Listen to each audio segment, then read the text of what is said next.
आपने किसी से धन लिया और उसको एक समय अवधि कि मैं इस अवधि पर आपको धन आपका रिटर्न कर दूंगा, लेकिन आप असमर्थ रहे, लेकिन आपने उसका सदुपयोग किया है धन का। जी। आपने उसे जो है अपने अध्यात्म के जीवन में लगाया है और भूखों को भोजन खिलाया है, तो वो सर जैसे कहा जाता है कि जब आपका समय ख़राब हो या परिस्थिति आपकी ख़राब हो, अत्यधिक गरीबी आए तो आप ईमानदार रहें। तो सर जैसे कि हमारे पास पैसा नहीं है, हम किसी से कर्ज लिए हुए हैं, तो उस टाइम पे हम ईमानदारी कैसे दिखा सकते हैं? जब बात ईमानदारी की हो, जी। तो अगर आप ईमानदारी की बात कर रहे हैं, तो आप ईमानदारी किसे समझते हैं? सबसे बड़ी बात यह है कि ईमानदारी आप समझ क्या रहे हैं, क्या है ईमानदारी? जी। कुछ तो ऐसा है, यहाँ सिर्फ धन की बात नहीं होगी। ईमानदारी क्या है? ईमानदारी तो फिर सबसे पहले व्यक्ति के अंदर होनी चाहिए। वफ़ादारी। ईमानदारी सिर्फ एक भाव है, जी। ठीक?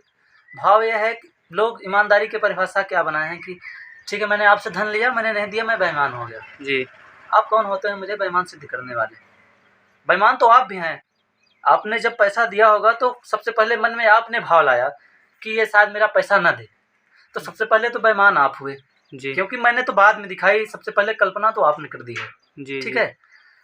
देखिए, सीधे-सीधे मैं क्या कहता हूँ, बेईमानी जो है, यहाँ तो कोई बेईमानी ईमानदारी की बात ही नहीं है। ईमानदारी व्यक्ति सिर्फ खुद से रख सकता है और किसी का धन खाने से, हाँ, अगर आप सबसे बड़ा होता है इसके पीछे का इरादा, ठीक है ना?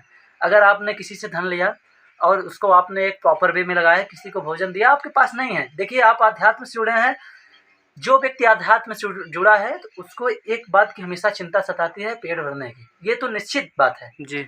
तो अगर आपके पास कोई कार्य नहीं है, जी।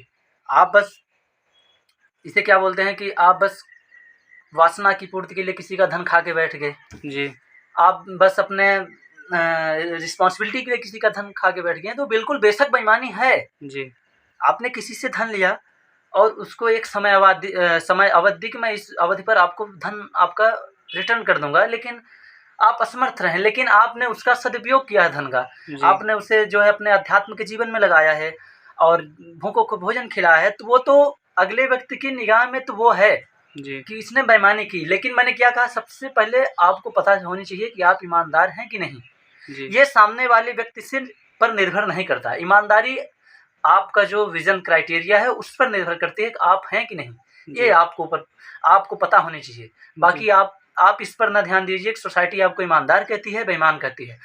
अगर आप सोसाइटी की ओर जाएंगे, अगले व्यक्ति की ओर जाएंगे, कबीरदास को देखिए, कबीरदास अक्सर कर्ज पर जीवन लेते थे, क्योंकि वो गरीबों को भोजन खिलाते थे और कर्ज जी। पर ही जीवन व्यतीत करते थे। मुझे तो लगता है शायद वो जब मरे होंगे तो उनके ऊपर तब भी कर्ज रहा होगा। जी। उन्हें कोई बेईमान नहीं कहता। मैंने क्या कहता है, बेईमानी ईमानदारी आपका कर्म निर्धारित करेगा कि आपका कर्म क्या है। जी। और व्यक्तियों के अंदर जो सूची बनी है वो सूची निर्धारित करेगी आप अच्छे हैं, बुरे हैं, या ईमानदार हैं या बेईमान हैं। जी। ठीक? तो ये सब बोझ मन में ना लीजिए। हाँ, अपने कर्म को देखिए और आप खुद अपना मूल्यांकन करिए, भीतरी मूल्यांकन, बाहरी नहीं। भीतरी मूल्यांकन करिए कि आप भीतर से कितने ईमानदार हैं और कितने बेईमान हैं, और जी। बाहरी विषयों पर बिल्कुल ध्यान न दीजिए। बस।